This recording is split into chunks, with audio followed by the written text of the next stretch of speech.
a substantive change from what the policy used to be, or the policy was just sort of silent on how and when and why do subcommittees meet. So this says that subcommittees meet when business has been passed to them by the committee, which is consistent with typical legislative action.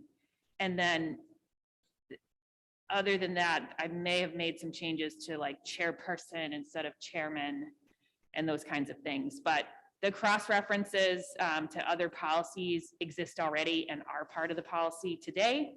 And I didn't make any changes to that. So the two substantive changes are just striking the names of those committees from the policy and clarifying how things can be discussed in subcommittee.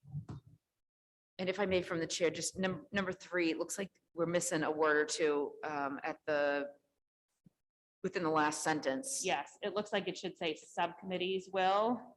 Okay.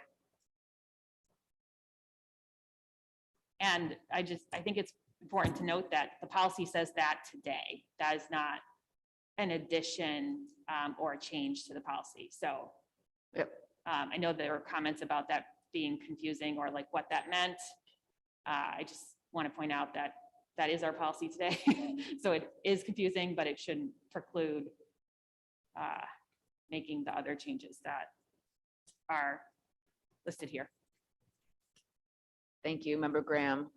I'm not sure if Mr. McLaughlin is in there. It looks like this meeting is not on public access yet. I know we're on Zoom. Live on YouTube. Okay. Okay, so we're live on YouTube and on Zoom and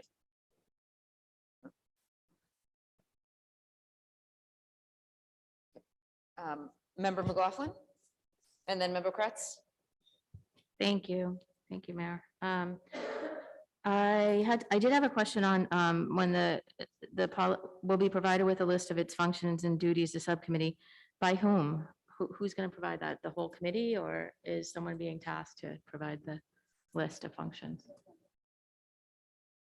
In number 3, I don't know who does that. It is part of our policy today. Right. So I think maybe we can clarify who's going to do that, because I think that would be important as we're giving, if we're tasking somebody with providing a list of functions and duties for the subcommittee, we should have an idea of who's going to provide those. It's number 3, Mayor, the last sentence. And then, Mayor, I also have a statement from the Medford CPAC co-chairs that they asked me to read, that they sent about an hour or 2 ago, because they're en route commuting and they don't want to do that from their car. So if that's okay. Hold on, I have to. Before you read that, Ms. Wise, you got that amendment? Okay. Can you just read that amendment to me one more time so I can? Oh, yeah. I think that it will be provided with the subcommittees will be provided with a list of its functions and duties, but I don't know by whom. So I don't know if we want to do that as a committee now to decide by whom those functions and duties will be provided.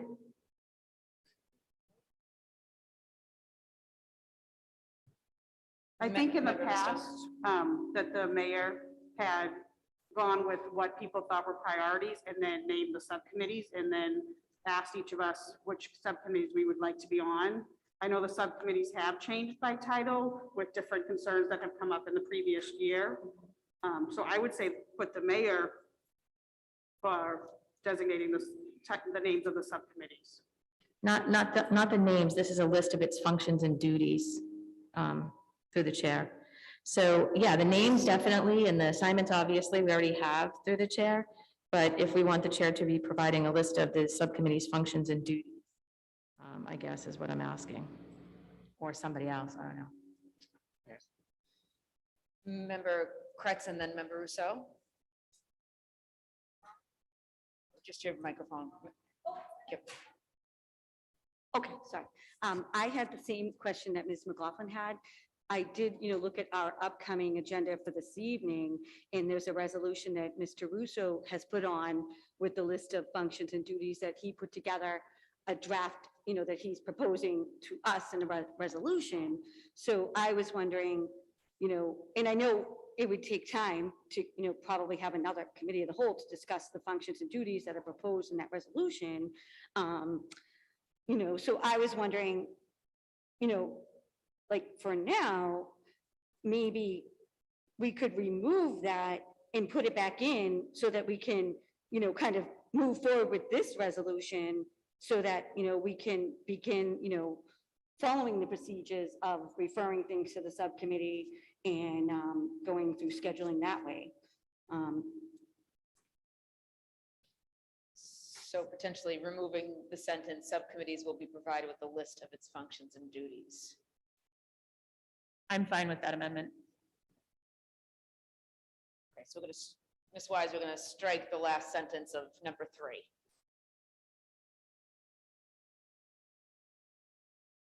Member McLaughlin? Oh, sorry, Member Rousseau, then Member McLaughlin? I'm all set. Thank you. Member McLaughlin? Thank you. Yeah, this is from the co-chairs of the Medford Special Education Parent Advisory Council, which is tasked through Mass law to advise the district on matters pertaining to special education. Special Education Parent Advisory Council, CPAC statement. We represent and advocate for Medford students with disabilities and their families. The CPAC has concerns about the language that is proposed regarding school subcommittee meetings, specifically on how it affects the activity of the Special Education Subcommittee. CPAC has advised and advocated with the school committee for many years. A forum needed to be created for a closer collaboration between school committee and CPAC, a collaboration which is not optional but mandated by law per Mass Statute Chapter 71B, Section 3. The Parent Advisory Council duties shall include but are not limited to advising the school committee on matters that pertain to the education and safety of students with a disability, meeting regularly with school officials to participate in the planning and development of the school committee's special education programs. As a result of CPAC advocacy, the Special Education Subcommittee was created in 2018 to fulfill this requirement of CPAC advising and collaborating with the school committee. Back then, we had a different mayor, a different superintendent, and a different school committee. The Special Education Subcommittee works differently than other subcommittees because it has a different role, that of collaboration between school committee, CPAC, and the Special Education Department. Part of the assignment of the Special Education Subcommittee is a dialogue with CPAC. An agenda set entirely by the school committee is no longer a dialogue. We are concerned regarding the proposed language that, quote, the subcommittee may only meet to carry out business referred to it by a majority vote of the committee. Subcommittees will not meet to conduct business brought to the subcommittee by other means or process, end quote. By the advising nature of CPAC, our mandated role is to bring business to the attention of the school committee. We are concerned of a circular situation in which the subcommittee cannot meet because there is no agenda, and we have no agenda because we cannot meet. In addition, we are concerned by the proposed language that, quote, a subcommittee will be dissolved by the committee upon completion of its assignment, or it may be dissolved by a vote of the committee at any time, end quote. The language suggests that a subcommittee can be dissolved for any reason, even if the subcommittee's assignment might be ongoing and still relevant. So many of you were not part of the history of the Special Education Subcommittee. CPAC is asking the members of the school committee to reemphasize and renew the commitment of collaborating with CPAC for the benefit of the students and families we are representing. We hope everyone here agrees with us on the amount of progress that has been made in the district regarding disability-related policies since we started this closer collaboration. The impact of this collaboration was recognized and commended by DESE in their most recent special education review. We are asking that you maintain the role of the Special Education Subcommittee, which is that of a continuous dialogue and collaboration between CPAC and the school committee, not only to fulfill the requirements of the law, but also Medford's recent commitment to family engagement and family school partnership. Thank you, Tanya Sullivan, co-chair, Alex Lorick, co-chair. Thank you, Member McLaughlin. There's Member Rousseau. Thank you. I'm a member of the Special Education Subcommittee. Well, I was in the last term. I guess my question is, what policies have we actually, I don't recall any policy discussion or dialogue or passing a single policy in the 2 years that subcommittee has met. So I absolutely think that we need to have a whole lot of policy modification, but we're sitting here as a committee unaware that we have a partial sentence in our existing policy, that we have a policy that says stuff that none of us even knew about. So, I mean, I think it's our job as school committee members to it's our number one job is to write policy. And if we're not writing policy and just talking about policy, we're just talking. Anybody can talk. We were elected to write, edit, change, delete policy. And I don't recall any policy coming out of that subcommittee, even though I wish there was some. So I just think it's important to clarify that I don't think that letter around, that point in that letter about policy was just not accurate. Thank you. Member Kretz, then Member McLaughlin.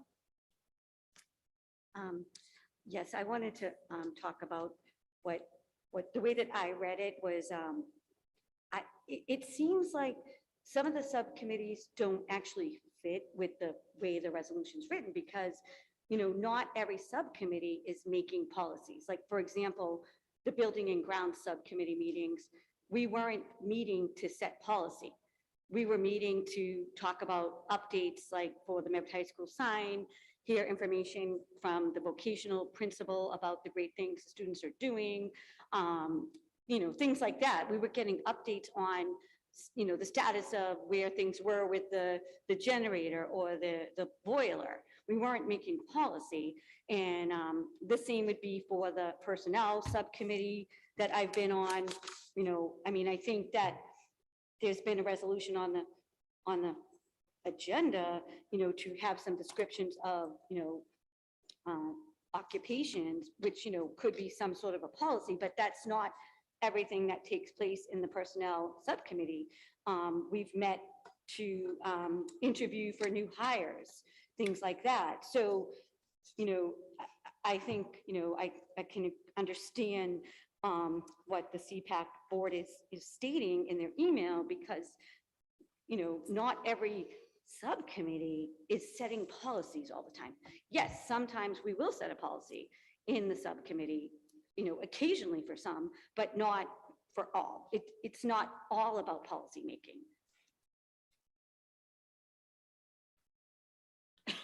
Thank you, Member Kretz. Member McLaughlin. Thank you, Mayor. I think, part of the discussion too is, I guess, what is policy? And to me, policy is organic.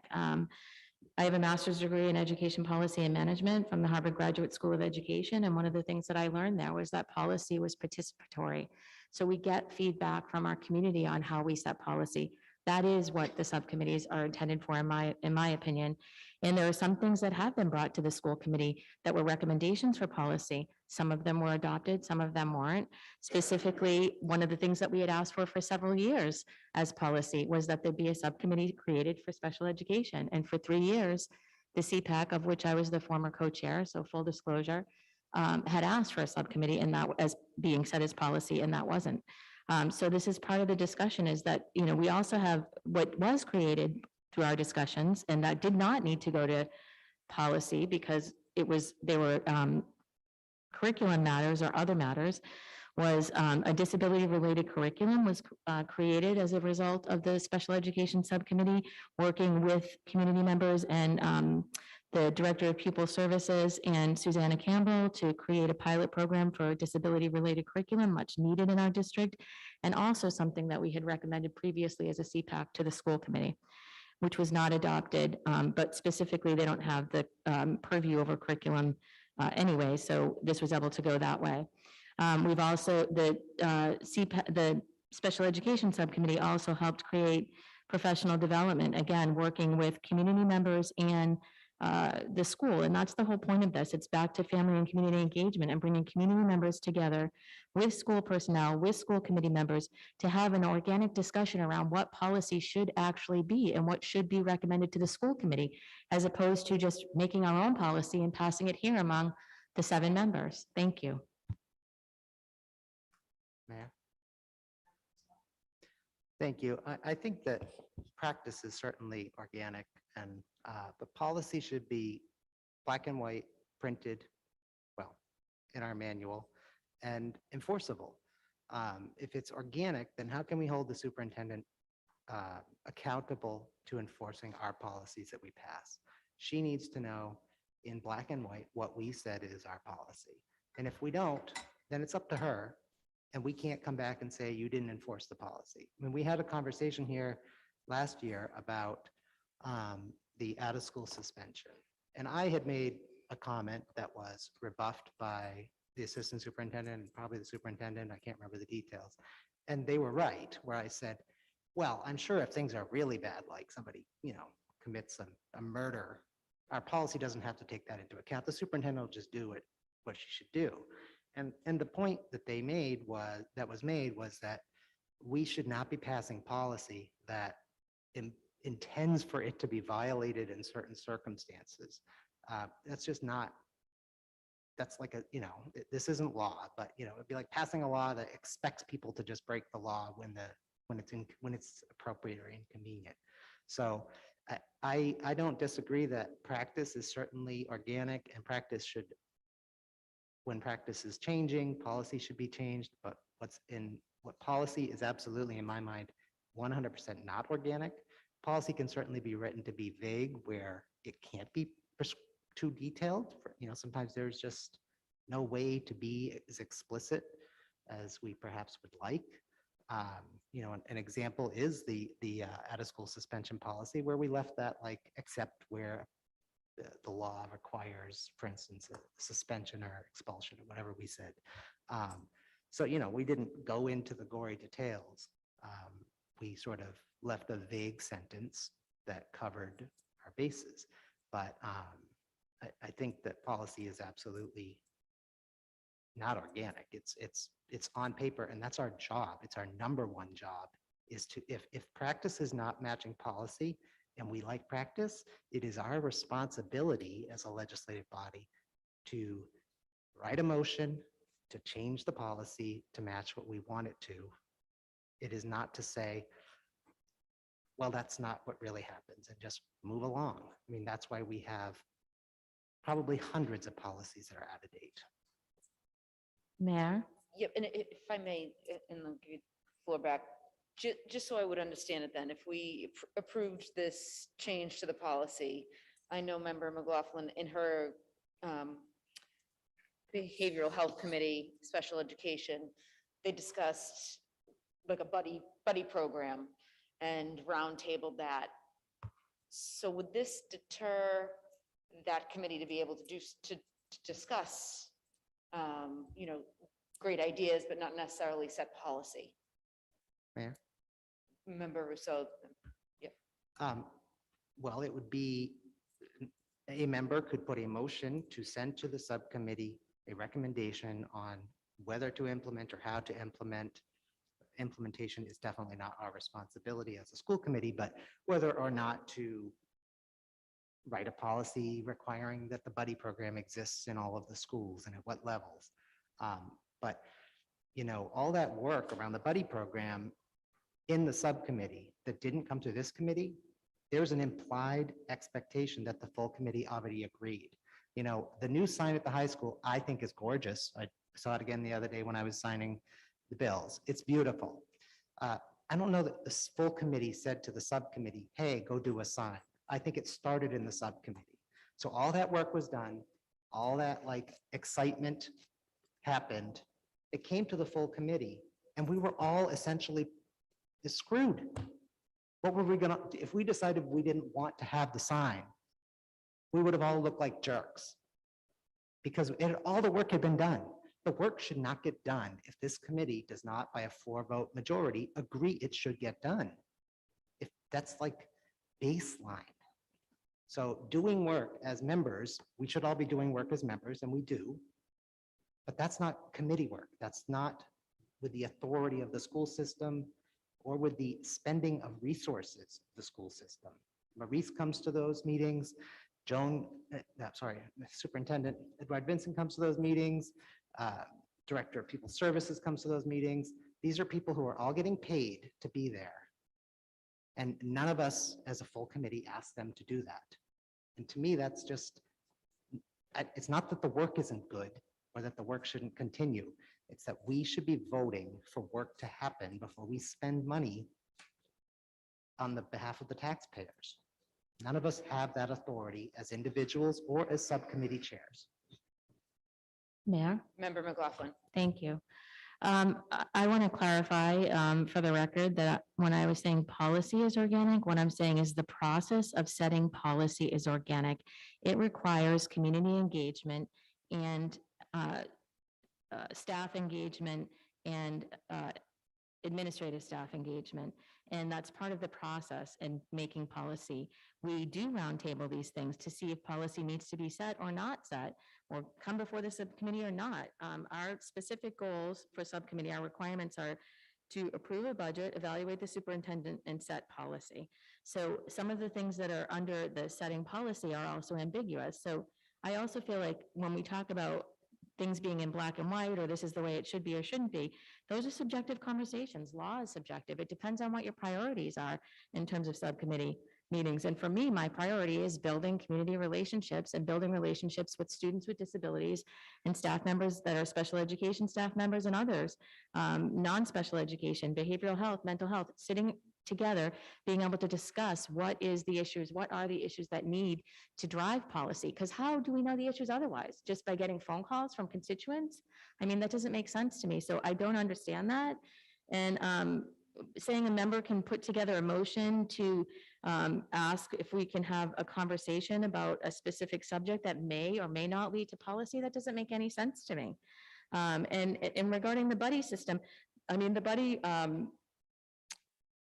Best Buddies program, that's only would become before the school committee if there was a direct cost involved. If there was something else that did not require a cost, if there was a donation, except if it was a donation over a certain amount, obviously it would need to be. But it doesn't necessarily have to be approved by the school committee as a policy issue. Maybe it does, maybe elements of it do. But how do we know that unless we're talking with the Best Buddies constituents, the special education teams that may or may not want Best Buddies in their school, the ETLs at the school, the people with the families of persons with disabilities. And when we say, oh, we don't know about what happens in subcommittees, we have subcommittee minutes that we approve. Every single time a subcommittee comes, it meets, that we go through the minutes, read them, and see what's on them. And whether we agree with them or not, we have an opportunity at the next meeting to say that. So I just feel like this is more of an organic process and not one that should be dictated by black and white, because relationships and relationship building is not dictated by black and white. Thank you. Member Kretz? So I just have a question, and, I understand, like, what you want us to do, like, I understand that. So, like, let's use my example, okay? I am the Building and Grounds chairperson, and we're in this new policy, just, for the future, we were in this new policy, and, I got some emails from some members, and, we've been hearing for years that there should be a sign in Medford High School. All right, so it's not a policy, but I could, and is this what I could do? Like, I could then write a resolution that says, I'm making a resolution that I schedule a building and ground subcommittee meeting so that we can discuss options for a sign from Everett High School. And then I would do the add the agenda button or a link, and I would send it off. And then they would go on the agenda at one meeting. And then here we would make the full vote. If the body wanted to have that meeting, they would take that vote. If they didn't, it wouldn't pass. So, and I guess, like, going forward in the future, some of these subcommittees are they're not always making policy, So, I mean, I can understand Ms. McLaughlin's points. So I was thinking something, over the past couple of weeks. I don't know if it would help in any way, but I think it might. If there was, a lot of things I've been looking at have exceptions. There can be exceptions to the rule, and maybe there could be an exception that, and I don't have the exact quite, perfect wording, but in some subcommittees, they can have regular scheduled meetings per year, XX. Let's say I haven't, don't have the perfect number or anything either, but I know, in my meetings, I've only had 2 or 3 the most. So, like, for some subcommittees, they should plan to meet 4 times per year, or 3 times per year, and it doesn't necessarily have to list the subcommittees. because that can be part of the functions and duties once those are determined, but we're not there yet. So that was just something I was thinking about, that, where the rule is so specific for the policy-making subcommittees, but it's just, it has to be a little bit broader to go into more depth for the other subcommittees, because it doesn't really work for all of them. That's what I think, and I did, reach out and talk to Ms. Van de Kloot, and she did explain to me that this is how the policy was, before I came on board as a school committee member. And then things kind of shifted away and we started doing things the other way, which is the way we've been doing them. So she did explain it to me that this is how it was. And so, and I guess now I'm trying to figure out if this is how it was, and I never knew what it was like, what do I do? And then I was talking to Ms. McLaughlin at one point, and it seemed like our subcommittees had just like defunct because we never had them. And then it just kind of set into me. I was a new subcommittee member, a new school committee member, and I didn't know that I was supposed to refer things to subcommittee. So we didn't have them, honestly. And then we did, every once in a while, Mia would get a lot of emails, and then we would get in touch with the mayor, and then the mayor would then put it on the agenda. And then we would have the subcommittee. So then I thought it through, and I'm like, oh my God, that's what we did do. But I didn't know because it was never written down. Like you said, we never had anything written down. None of us, So now we're trying to put something together. And I think we do need something, but at the same time, it's not going to work for every every subcommittee. There can be exceptions. Member Kretz, maybe I can just, I think it can work because number 3, it doesn't say policy on here. It says carry out business. So for you, it would be resolved that we explore a new sign at the McGlynn Elementary School. And then this committee would vote, yes, let's send it to the subcommittee on building and grounds. And that's where it would be discussed. You'd get quotes. So it would work because it doesn't specifically say policy. So I think that helps a little bit. And I think you had it exactly right when you started to speak. You would just put it on as a resolution. You'd get 4 members to support it. It would go to your committee and then come back for a final vote. Member Graham, then Member McLaughlin. Yeah, and through the chair to Member Kretz, I think that's exactly how it would work. And I think the benefit of doing it this way is that in the example of the sign, I think we're going to talk tonight about the fact that we're at a real crossroads with the Medford High building. And honestly, the community has been talking about that for many, many years. And I do think without a plan, there's always this question of, is it worth spending this money right now? And I think on the one hand, I generally feel like it is worth spending the money right now to do the things that make the students there right now have a better educational experience. And maybe that's a sign. But we also don't have an endless supply of money, and we don't get to make decisions about all the things that we think that they should have. Sometimes there are choices. And if that came before this committee, we could have had a dialogue about it and provided some instruction or some guidance to the subcommittee so that then the discussion could be productive and not sort of have the potential to increase the level of expectation about what we're going to accomplish with this sign, only to have it come back here and for people to say, oh no, that's too, that's way more than I think we should spend on a sign. So I think the benefit of that is this committee gets to have some dialogue before we send you off to spend your time and your energy, and John McLaughlin off to spend his time and his energy, and the superintendent and all the people who go to the meetings, and setting expectations or implying to the community that we're going to do something if we actually never intended to do that thing. So I do think having that collaboration and discussion here is really important. And I would say to the CPAC, I always want to hear what the CPAC has to say. I enjoy when they come and present annually to this committee.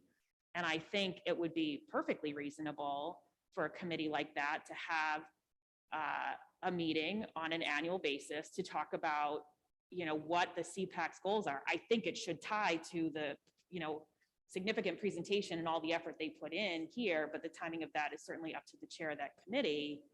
But I do want to hear from the CPAC before we go off and spin up something in subcommittee that maybe doesn't have the support here. So I think this committee really does want to hear from folks like the CPAC and the DLAC and all the other community groups, and B, I want to see us understand that we have the option, we would always have the option to put a resolution on to say, please go meet with the CPAC and ask them what their goals are for the year, or what they want to see, or what their problems of, what are the problems that they think are most pressing. I think that's perfect work for subcommittee. I just don't think it should happen without this committee having eyes on it first.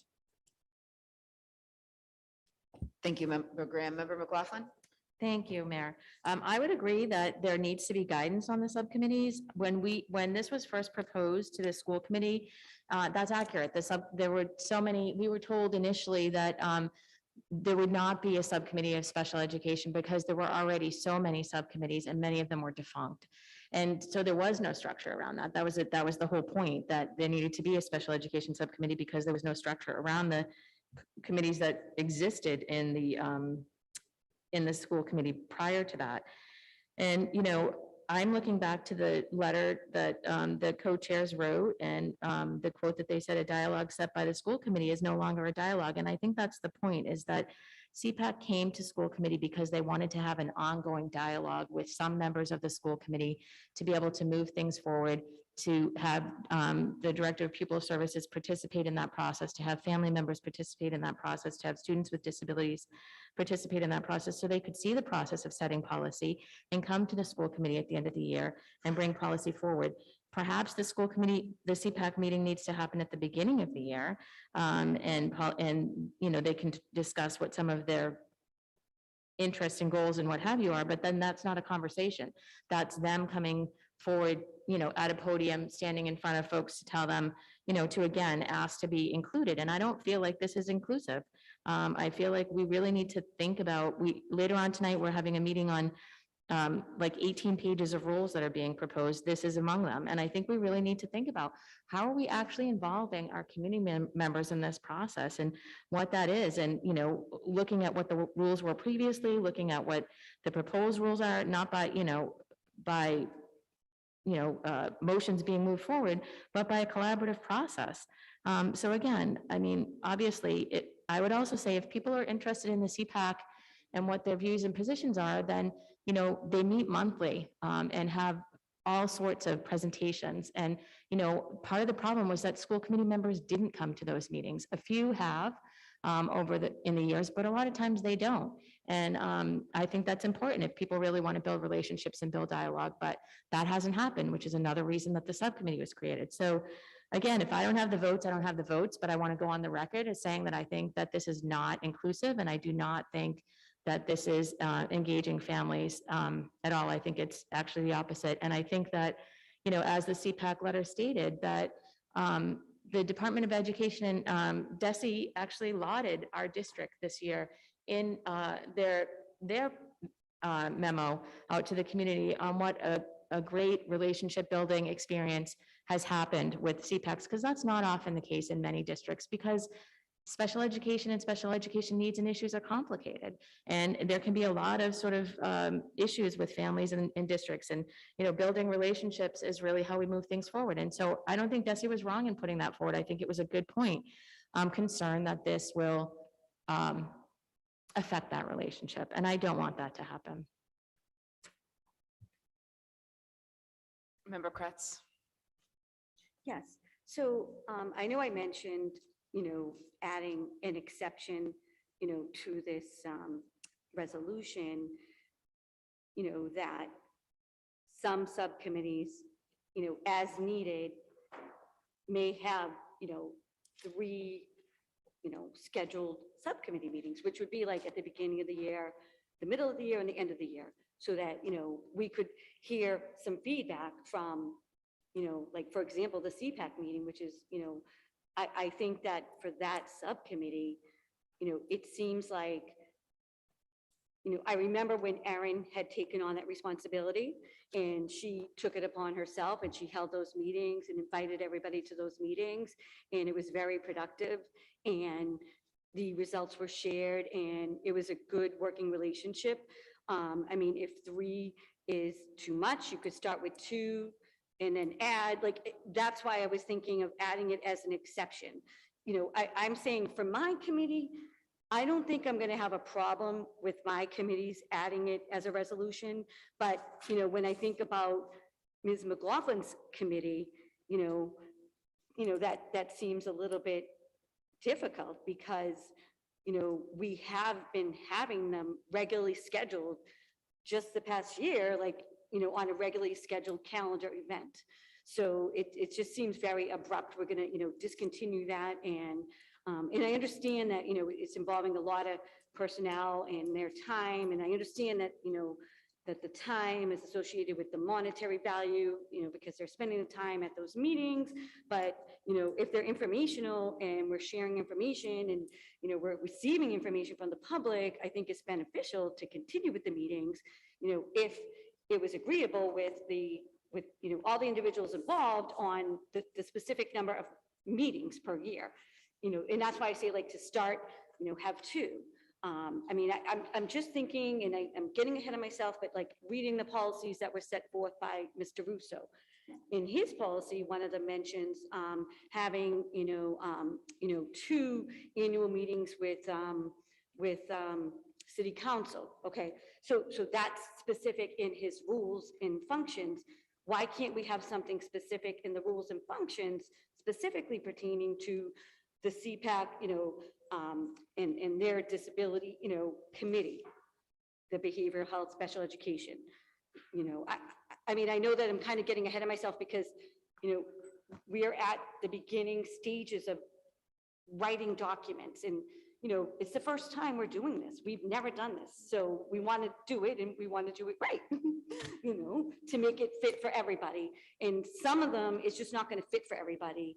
And I think as needed, that's why if we put an exception and we don't list them, because there might be an exception and, maybe those subcommittees just, it fits better for them to have the regular meetings, but not necessarily every month.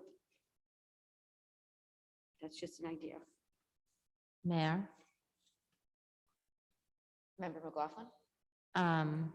Thank you, through the chair. Thank you, Member Kretz. I appreciate the willingness to negotiate. I think that's always a good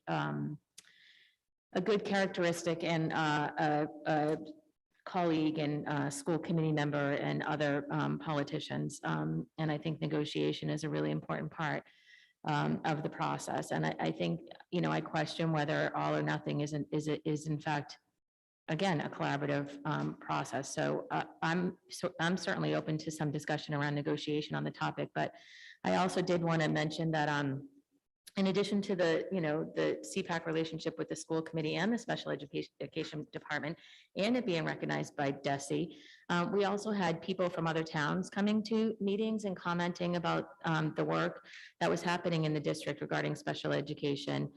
Most recently at the last CPAC meeting, which was recorded, that was on disability awareness. And several other towns are asking the Medford CPAC to come to their town and talk about how we work with the district and how we collaborate with the district. And again, I feel like we should aim to move forward and take pride in our work and look to create an environment where relationships can thrive. So I appreciate the attempt at a middle ground in negotiation. Thank you. So is there an amendment to try to reach a middle ground so we could set the policy? Yes, I would like to make an amendment that we have an exception to the rule that allows for subcommittees as needed to have scheduled,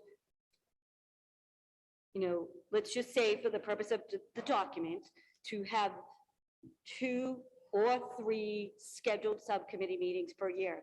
And honestly, I don't think some of the committee members are going to do that, but I do think that some of the committees are going to need it. Like I can see right off the top, the personnel, we don't need something like that for the personnel. we hardly meet about that. So it makes sense for some. I mean, the rules, it's always going to have policies. That's a policy-making subcommittee. You know, the engagement communication, that had some policy in it, but then it also had discussion, and it had topics about after-school pay and things like that. So in the curriculum, that would be policy, you know, so like most of them are going to be, you know, it's going to be easy to follow the resolution to add them on the agenda, but then for the committees that don't, I think it's, you know, fair to, actually, let me look at the new subcommittee. Sorry, I was looking at last year's. You know, some of the newer ones, diversity and equity, you know, I think for those to start with in the strategic planning, you know, I think to start with, they would have to maybe have at least 1 or 2 meetings per year. They're newer committees. So like 1 or 2 meetings per year, up to 1 or 2 meetings per year to do like listening and listening sessions, discussion, idea building. Yep. And then it would just be an extra step because then you'd have to take your ideas to the floor to then go back to committee and set policy. Potentially, if the discussion, you know, creates ideas for policy and that's what's needed, yeah. I mean, some of the things don't fall under our purview. So I know that the So if director. you have like an hour where you're discussing how can those, you know, your committee's discussing like some sort of a buddy system and to be more inclusive, you brainstorm ideas, come up with the idea, bring it back to the committee on a Tuesday, on a Monday night, say, this is our idea. How does the committee feel about it? We love it. Go back to committee, set policy on that one idea, and then come back for a final vote. Well, I don't know. I mean, that's the whole point we're talking about. It's about bringing what we need to set policy, you know, what we would bring to the school committee is asking a request for setting policy. So what I hear you saying now is that we have the discussion and then we have to come back to the school committee and say, was our discussion okay? Can we further that discussion regarding policy? And again, I don't know. I know the director of pupil services is here, and I guess I would love to know what their position is, because I know that they had been meeting for a month at a time, specifically the subcommittee, specifically because they had been building traction around some issues, particularly disability awareness, that had been a 5-year project that was finally getting some traction. And I wouldn't disagree that a monthly schedule can be a little bit taxing on folks, especially like last year when every subcommittee suddenly had a monthly schedule for reasons that are still unclear to me. And so there were, you know, 3, 4, or 5 meetings a week in addition to our own meetings, which was really tricky. But, you know, through the chair and the superintendent, if the director of pupil services would be willing to share what the experience has been with the subcommittee and whether that's been beneficial to the district or whether it's too time consuming or what have you, I know that we'd love to hear from administration as well. Thank you.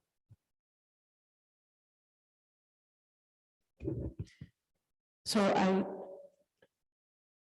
I truly value our partnership with the CPAC. I want to open and say that I do believe we have an outstanding relationship with CPAC, and the Medford Public Schools is definitely committed to trying to meet the needs of all of our students, those students with disabilities and those that may be having any behavioral health challenges.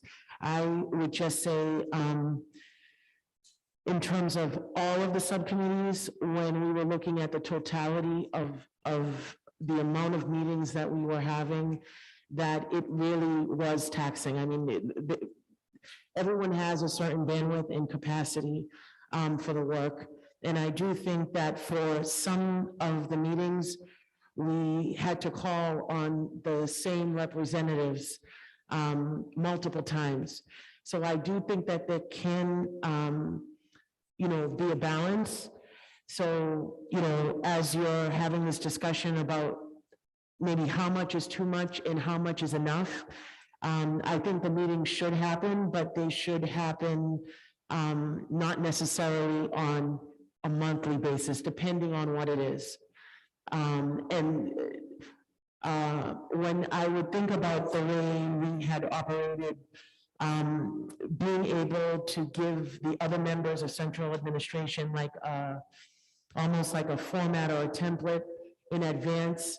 So we're in January, but to be able to say to someone, you'll be presenting in March, and to give them time to be able to say, this is what the topic's going to be.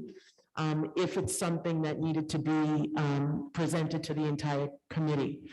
So I know the proposal is to move from 6 meetings to 9 meetings. I can just share that that did elevate my blood pressure because I was surprised to see that we increased the number of subcommittees as opposed to potentially decreasing it. I have spoken with other colleagues in different districts, and they seem to have 3 or 4 subcommittees that kind of have a generic title, but they will meet on an as-needed basis. So Yes, that was actually a point of information. That was a follow-up. I wanted to have it. I didn't think we were getting to the names of the subcommittees yet or the description, I mean, the division of the subcommittees. But I'm also unclear on some of the divisions of the subcommittee. Like, I don't understand, for example, one is people services, and then we have a separate one that's special education and behavioral health. And that special education and behavioral health are people services. So I didn't understand what the differentiation there was. So I would love some explanation on that. And I agree, like, if you're subdividing subcommittees, then that can be problematic. And I couldn't agree more that there were far too many meetings last year. And frankly, there were far too long meetings last year, of which I hope tonight doesn't become one, because the meetings that were last year as well were really taxing. And again, on all of us. So I'm not sure, I mean, I feel like this is a separate issue than the proposed subcommittee assignments. I mean, I think we should talk about the proposed subcommittee assignments, but I'm speaking specifically to the, what was the special education and behavioral health subcommittee. I don't know what people services subcommittee is, because special ed and behavioral health is under people services. So I did not, these were recommendations made by the members to the chair for suggestions for the subcommittees. So I was not involved in that process at all. Well, yeah, I would just love some enlightenment around those when the chair is ready, because I don't understand. But I get it when you're saying there's now 1, 2, 3, 4, 5, 6, 7, 8, 9 subcommittees. And you don't want meetings every month for 9 subcommittees. I know, we had those last year. It was crazy. It was far too much. And we worked really hard to make sure that we were on time with ending ours and had an agenda ahead of time and what have you. So I couldn't agree more. But I think that this is obviously a conversation, right? Just topic ripe for conversation, because, and the community might not realize this, but, we're not able to have these conversations, obviously, based on open meeting law outside of the school committee with more than, 3 individuals of the 7. So this hasn't been discussed previously, at least not with me. So I would love some elucidation. Thank you. Mayor? Yep, we have 7 minutes to discuss the actual agenda. So Member Graham. So I think to Member Kretz's point, we should add to number 3 a sentence that says subcommittees may meet at the beginning of each school year to conduct one meeting where a listening session with members of the community occurs. And then I would make a motion to approve this as amended. Second. Motion for approval by Member Graham as amended, once by Member McLaughlin to strike the last sentence in paragraph 3, once by Member Graham to add an additional sentence about a listening session at the beginning of the year on up to each subcommittee. For approval by Member Graham, seconded by Member Rousseau. Clarification, though, 1 listening session is what is being proposed. Yes. Motion for approval, if we could call the roll. Oh, that's me. I'm so sorry. Yep, take your time. It's 5 minutes.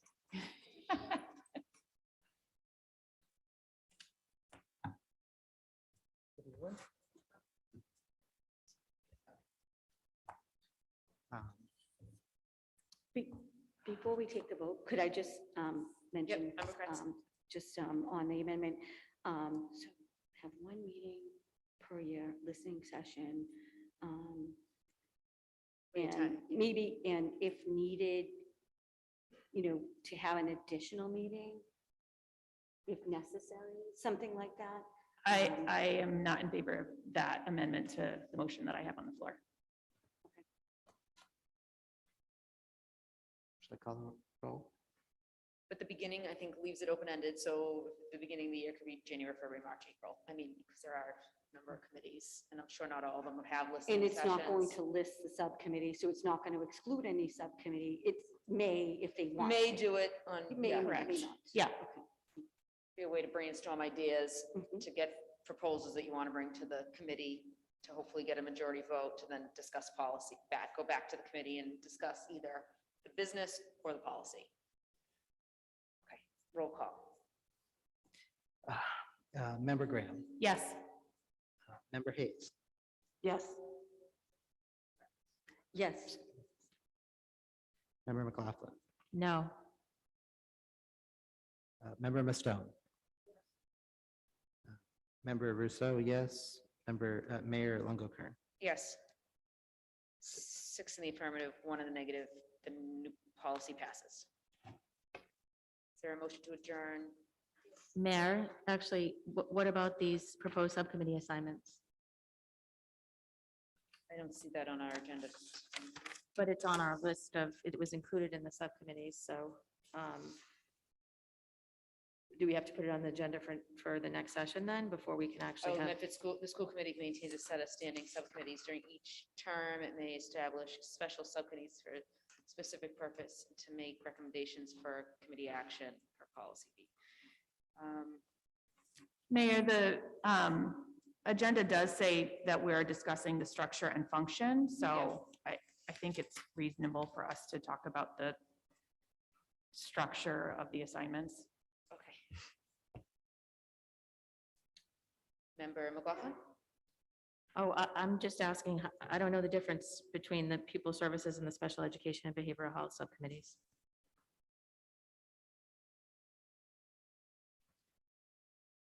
Mayor? Member Graham?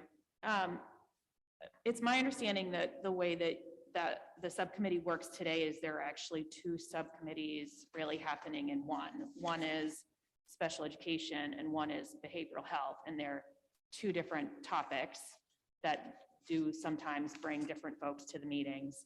And I am going to make an assumption that really just special education should be struck from the second one. The first one is pupil services, which obviously includes special education, and the second is behavioral health. And then there are 2, and then they can deal with whatever topics are appropriate for their own areas. Mayor? Member McLaughlin? Thank you. I think we should define what pupil services are and what falls under that category, because it is special education and behavioral health. And I really think that it's not advisable to strike special education from the subcommittee name. So could we just remove pupil services as a subcommittee? If that's a motion on the floor? Yeah, maybe. Fine with you? I would make a motion to remove pupil services as a subcommittee. There we go. Okay, Second. everybody's gonna be happy. Good. Okay, motion to Oh, that's me. remove pupil services as a subcommittee by member McLaughlin, seconded by member Rousseau. All those in favor? Aye. All those opposed? Okay, pupil services is struck from Medford School Committee proposed assignments. Motion to adjourn by member McLaughlin, seconded by member Mastone. All those in favor?